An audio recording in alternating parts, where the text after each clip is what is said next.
నమస్తే, welcome to Volga times. నేను గౌరీ.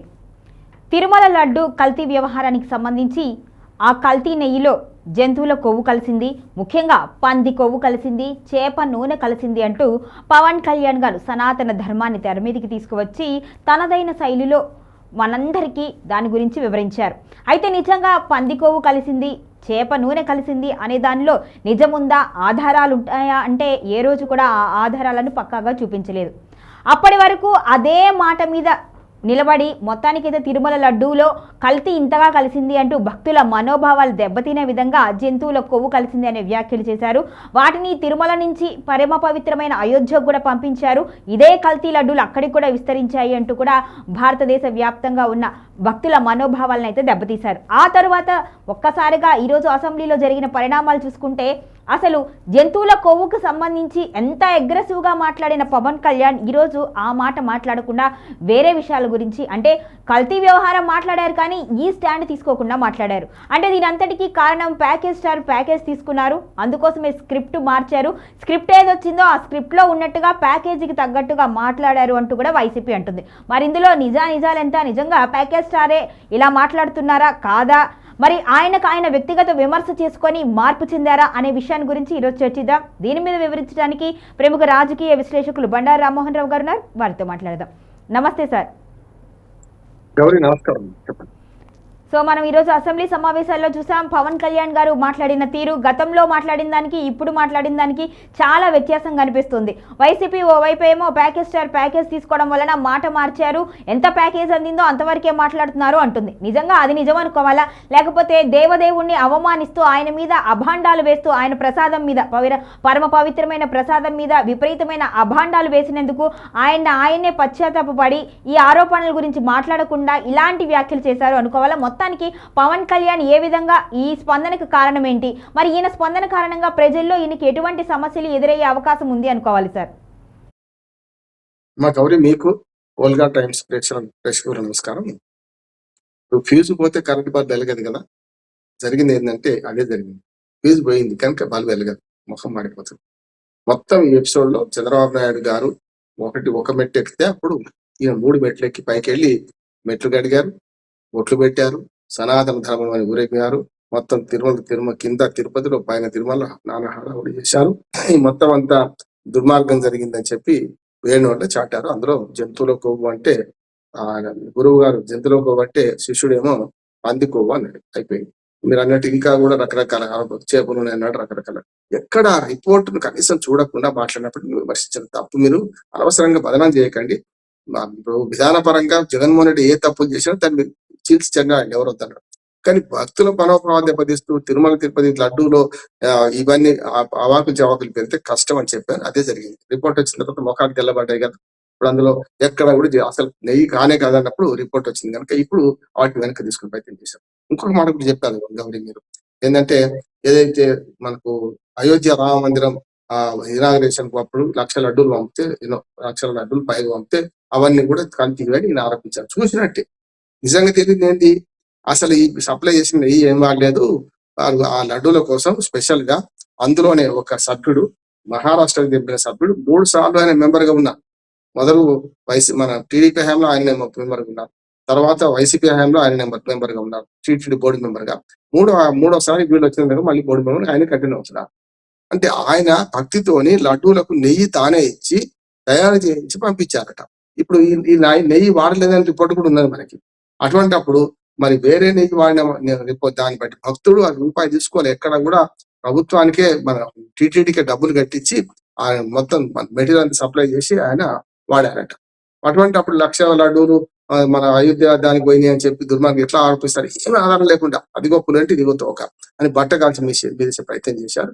ఇప్పుడు అసెంబ్లీలో ఎందుకు చల్లబడ్డారంటే ఇప్పుడు ఏం మాట్లాడిన లాభం లేదు, ఆ రిపోర్ట్ వచ్చింది, మనం ఇరికిపోయాం కదా అని ఇప్పుడు సందట్లో సడమి అన్నట్టు మొత్తం మీద వాళ్ళు మాట్లాడితే దానికి మీరు అన్నట్టే ఏదో రాసుకొచ్చి చదివినాయి, రాసిందని చదివింది తప్ప ఇంకోటి ఏం లేదంటున్నాను. ఇక్కడ చాలా తగ్గింది. చూసిండు కదా అప్పుడు ఎంత ఆవేశంగా మాట్లాడిండు, ఎంత సనాతన ధర్మం మీద బీజేపీ వాళ్ళకంటే బీజేపీ వాళ్ళు కూడా అంత గట్టిగా మాట్లాడలేదు, ఈయన ఎక్కువ మాట్లాడేది. ఎందుకని ఏమంటే ఇప్పుడు బీజేపీని మించిపోయిన సనాతన ధర్మం చేస్తా అని అట్లా తమిళనాడు కూడా పోయి ఆయన రాజకీయంగా సనాతన ధర్మం గురించి కొన్ని గుళ్ళు గోపురాలు సందర్శించి చూసినాం కదా. చాలా అంటే ఒక ఉప ముఖ్యమంత్రి లేకపోతే దేశానికి రాష్ట్రపతి అనే లెవెల్లో సీన్ ఇచ్చుకుంటుంది. అసలు యాక్చువల్గా రాజ్యాంగ ప్రకారం చూస్తే ఉప ముఖ్యమంత్రికి విలువే లేదు. ఉప ముఖ్యమంత్రి పదవి అనేది అక్కడ ఎక్కడ రాజ్యాంగంలో రాసి లేదు. అందరు మంత్రులు, ఆయన కూడా మంత్రుడే. అంటే శ్రీరామపోతుల్లో బోడపోతి అన్నట్టు అన్నిట్లో ఆయన కూడా ఒక మంత్రి గారే. ముఖ్యమంత్రి కూడా మంత్రుల్లో సమానుడు, మంత్రుల్లో ప్రథముడు అన్నాడు, ముఖ్యమంత్రి అన్నారు. ఆయన మంత్రి అన్నారు కానీ ముఖ్య రాజు అంటే కదా, మంత్రుల్లో సమానుడు ఈయన కూడా అంటున్నాడు. సరే ఇక్కడికి వస్తాను, పక్కన పెడతాను. ఇవాళ ఏమైంది, తేటతెల్లమైన తర్వాత తగ్గాల్సి వచ్చింది అంటున్నాడు. ఇప్పటికైనా సరే నా ఉద్దేశం ఏంటంటే, వాళ్ళు ఒకటంటే నేను రెండంటా అనుకోకుండా నిజంగానే ఇప్పుడు వేరే పార్టీని ఇది వాళ్ళ స్టాండ్ తీసుకోవాల్సిన అవసరం లేదు కదా. అయితే ఎప్పుడు మాట్లాడకుండా ఊరుకోండి, నష్టమేం లేదు. అంటే వారికన్నా నేను జగన్మోహన్ రెడ్డికి కట్టర్ వ్యతిరేకిని, జగన్మోహన్ రెడ్డి గారిని నేను పూర్తిగా తూర్పారపడతా అనే ఆవేశంతో మాట్లాడుతున్న సంగతి అంటున్నాడు. మాట్లాడాల్సిందే. జగన్మోహన్ రెడ్డి గారి విధానాలు 5 ఏళ్లలో విధ్వంసం జరిగిందా, ఏం తప్పు జరిగింది, ఎట్లా జరిగింది, ఆనాడు దేవాలయాల మీద దాడు, అన్ని మాట్లాడండి. ఎవరు వద్దాను. దేవాలయాలు ఒకటే కాదు, విధానపరమైన చాలా నిర్ణయాలు, తప్పు నిర్ణయాలు తీసుకున్నాడు. 3 రాజధానులు నిర్ణయం తీసుకున్నాడు. వాటి మీద మాట్లాడండి. ఎవరు వద్దంటున్నాడు. కానీ అది విడిచిపెట్టి కేవలం ఈ లడ్డు, నెయ్యి, దీన్ని కలిపి వీటి వెంబడి పడి అక్కడికి ఏమైందంటే బౌన్స్ అయిపోయారు. ఇది తర్వాత చెప్పులది భాగవతం చూసినాం, బూట్ల భాగవతం చూసినాం. అన్ని బయటకు పోయిన తర్వాత ఇప్పుడు ఏమైందంటే ఆవేశం తగ్గింది, ఆలోచనలో పడ్డారు. ఇంతకంటే ఎక్కువ మాట్లాడితే రాబట్టేది. మాట్లాడకపోతే కూడా కష్టమైంది. మాట్లాడితేనే మనం అంటున్నాం కదా, మాట్లాడకపోతే ఇంకా కష్టమైంది. అందుకని ఇప్పుడు ఏమైందంటే ఒక్కటి నిజం మంచి అంటే మన వైసీపీ వాళ్ళు రాకపోవడం తప్పుపడుతున్నాను, వస్తేనే బాగుండేది. కానీ రాకపోవడం వరకు మంచిది ఏంటంటే వీళ్ళు చెప్పుకునే వెర్షన్ అయితే చెప్పేసుకున్నాను, వీళ్ళకి ఏం మిగిలే. లేకపోతే అడ్డుకున్నారు, మేము చాలా వాస్తవాలు చెప్పేది ఉండే, ఆ వాస్తవాలను వీళ్ళు అడ్డుకున్నారు, ప్రతి క్షణం అని వాయిదా పడేది కదా. ఇప్పుడు వాళ్ళు వస్తే ఏమైందంటే వైసీపీ వాళ్ళు వస్తే ఈ చర్చ జరగకపోయింది. చర్చ అనేది దీన్ని వన్ సైడ్ అభిప్రాయాలు అందరూ చెప్పుకుంటూ వచ్చారు. వీళ్ళు అన్నిటి కూడా రికార్డు ఉంది కనుక రేపు పొద్దున దీనికి వ్యతిరేకంగా వీళ్ళు ఎవరు మాట్లాడినా కూడా మనం మాట్లాడడానికి వీలుంటది కదా. నా ఉద్దేశం ఏంటంటే చెడ్డలో మంచి, వైసీపీ రాకపోవడం చెడ్డ అయితే ఈ చెడ్డలో మంచి ఏం జరిగిందంటే వీళ్ళు చెప్పాల్సిన వెర్షన్ అంతా చెప్పేసేసిండ్రు. ఇక దీనికి కౌంటర్ చేయాల్సిన బాధ్యత వాళ్ళ మీద పడ్డారు. లేకపోతే వైసీపీ వస్తే కూడా దీనికి అడ్డుకునే వాళ్ళు, ప్రతిసారి కూడా ఏదైనా జగన్మోహన్ రెడ్డి వాళ్ళు వస్తే వీళ్ళు అంతకంటే ఆవేశంగా మాట్లాడేవారు. ఇప్పుడు ఏమైందంటే స్క్రిప్ట్ చదివింది అందరూ కూడా, ఎవరికి వాళ్ళు సరే. మన నరేంద్ర కుమార్ గారు ఏమో, తూలిపాటి నరేంద్ర కుమార్ గారు బ్రహ్మాండంగా స్పీచ్ ఇవ్వగలిగిండు. స్పీకర్ 4-5 సార్లు వద్దంటుంటే కూడా 10 నిమిషాలు 5 నిమిషాలు కూడా చేసిండు. వద్దంటే ఇది ఆగకుండా నడిచింది. ఆరోపణలు ఇటు పక్క నుంచి అటు పడ్డాయి. ఇప్పుడు బాల్ ఎవరి కోర్టులో ఉంది, వైసీపీ కోర్టులో ఉంది. వాళ్ళు మాట్లాడాలి. కనుక నేనేమంటున్నానంటే పవన్ కళ్యాణ్ తగ్గి మాట్లాడిండా, ఎక్కువ మాట్లాడిండే కాదు, ఈ వాస్తవాలు ఏవైతే వీళ్ళు వెల్లడించిన అనుకుంటుంటారో వీళ్ళు దీనికి వ్యతిరేకంగా ఆ వాస్తవాలు ఏముందో వాళ్ళు చెప్పాలి. సరే బయట చెప్తారు కదా, చూద్దాం. అంటే కేసు అండ్ కౌంటర్ అన్నట్టు ఇప్పుడు ఏం చేశారు వీళ్ళు, ఒక పిటిషన్ వేసినట్టు, మీరు ఇంత దుర్మార్గాలు చేశారని ఒక క్లయింట్ వేసినట్టు రిటర్న్ స్టేట్మెంట్ వాళ్ళు ఇవ్వాలి. అంటే ఏంటి, దీని వ్యతిరేకంగా వాళ్ళు చెప్పే విధాలు వస్తే మనకు 2 అద్దము ముఖము 2 ఉంటే మన అద్దంలో మన ముఖం ఎట్లా కనపడితే మనకు తెలుస్తుంది కదమ్మా. కానీ ఏదైనా సరే అద్దం ఒక నిజం చెప్తుంది ఏంటంటే మన ముఖం ఎట్లా ఉంటే అట్లా చూపెడితే అద్దం వేరే ముఖం చూపించదు కదా. కనుక ఆ అద్దము ఇప్పుడు కనపడుతుంది, మన ముఖం చూసుకుంటున్నాం. అవతల మరి ఎవరు ముఖం చూసుకుంటారు చూడాలి. ఇప్పుడు మొత్తం చర్చ అనే అర్థంలో టీడీపీ ముఖం చూపించింది. ఇప్పుడు వైసీపీ వాళ్ళు వచ్చి నిలబడాలి. ఇప్పుడు వాళ్ళ ముఖం వాళ్ళు చూపెడితే బాగుంటది. ఈ 2 కావాల్సిందే. దాంతో పాటు ఏమంటున్నానంటే దీన్ని చర్చను ముగిద్దామన్న వాడు మళ్ళీ ముందు పెట్టారు కదా, మరి దీనికి కారణం ఏంటిది ఆలోచన చేయాలి. ఇప్పటికైనా సరే పవన్ కళ్యాణ్ గారి వాస్తవం తెలుసుకొని మరి ఏమంటారు చంద్రబాబు నాయుడు వెంబడి పోతే మరి రేపు పొద్దున అసలుకే ప్రమాదం వచ్చే అవకాశం ఉంటది కనుక తనదైన రీతిలో తన స్వతంత్రాన్ని కాపాడుకుంటూనే మంచి మంత్రివర్గంలో స్థానం మంచిగా ఉన్నది. మంచి ఇప్పటికైతే మంత్రిగా కూడా కొన్ని పనులలో ఆయన బేష్ అంటున్నారు చాలా మంది. తప్పేం లేదు, మంచి పరిపాలన చేస్తే ఉండొద్దన్నాడు కదా, అది చేసుకుంటే బాగుంటది. కానీ అనవసర వివాదాలు తలదూర్చి రోడ్లో తలకాయ పెట్టి రోకటి కోట్లకు దర్శనట్టు అవుతుంది కనుక ఇది కరెక్ట్ కాదు. సరే అసెంబ్లీ సాక్షిగా ఆయన మాట్లాడింది అంతకంటే ఎక్కువ మాట్లాడుతూ కూడా తప్పే అవుతుంది. మంచిదే, మనం ఆహ్వానిద్దాం దాన్ని కూడా. దానికి వ్యతిరేకంగా ఏం మాట్లాడుతుందో చూద్దాం.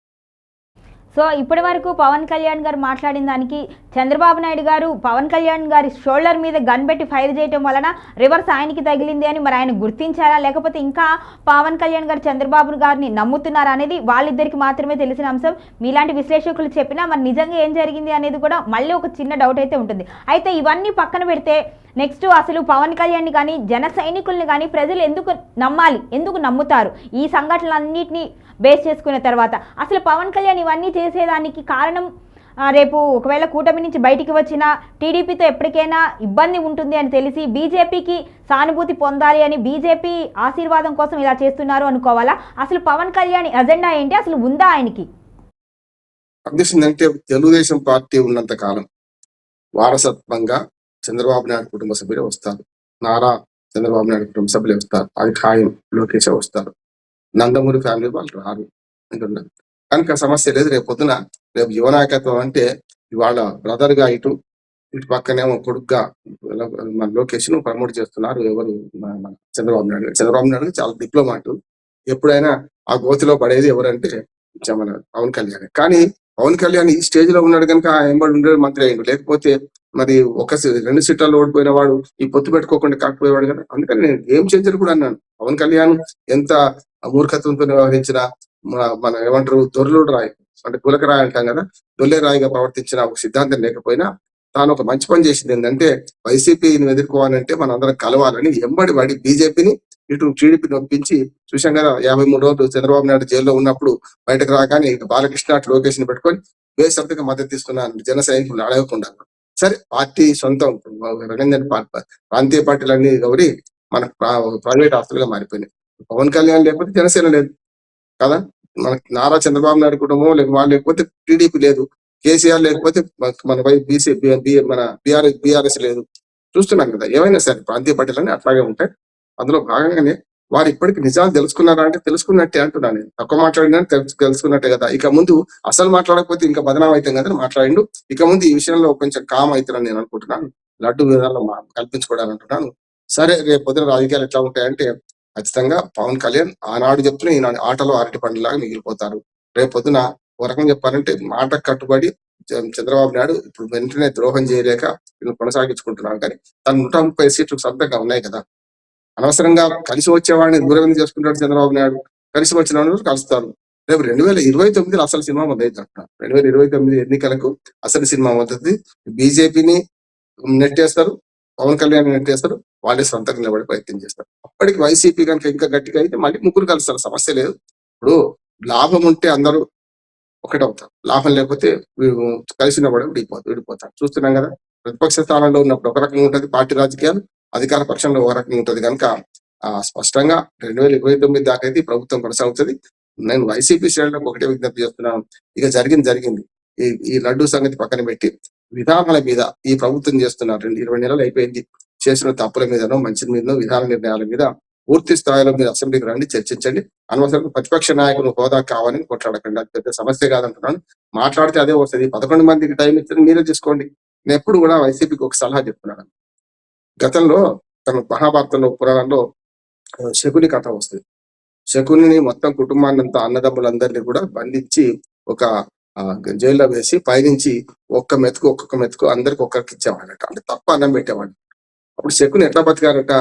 ఆ 100 మంది మెతుకులన్నీ కలిపి తను ఒక్కడే తిని బతికి మిగతా వాళ్ళని చనిపోయారు. వాళ్ళందరూ శకుని కోసం త్యాగం చేశారు. అట్లా నేనేమంటున్నానంటే 11 మంది 20 మంది కాదు సమస్య. మీరు ఇప్పుడు ఆ 11 మంది సమయాన్ని మీరే తీసుకోండి. ఆ మెతుకులతో ఎందుకు పోరుస్తున్నానంటే ఆ 11 మందికి ఇచ్చే సమయాన్ని మీరు ఒక్కరే తీసుకోండి జగన్మోహన్ రెడ్డి గారు. అప్పుడు ఆటోమేటిక్ ఇస్తారు కదా. టైం అయితే అంతే ఇస్తారు కదా. ఇప్పుడు 164 మందికి ఎంత టైం ఇస్తారో దాన్ని బట్టి మీకు 11 మందికి ఎంత సమయం వస్తుందో అసెంబ్లీ చర్చ అంతే తీసుకోండి. మాట్లాడేది స్థూలంగా మాట్లాడండి, చదువుకుంటా స్క్రిప్టే రాసుకోండి. అది బెస్ట్ కదా అంటున్నాను. కనుక సమస్య లేదు. అసెంబ్లీకి హాజరు కాండి.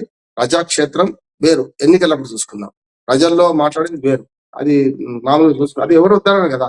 అసెంబ్లీలో మాట్లాడడానికి ప్రజాక్షేత్రంలో నువ్వు మాట్లాడితే జగన్మోహన్ రెడ్డి ఎవరైనా అన్నారు కదా. జగన్మోహన్ రెడ్డి గారు అసెంబ్లీకి రావాలి. దీని మీద ఇటువంటి చాలా విషయాల మీద మాట్లాడాలి. అప్పుడు మాత్రమే నిర్మాణాత్మక ప్రతిపక్షంగా జగన్మోహన్ రెడ్డి గారు వ్యవహరించాలని కోరుతాం.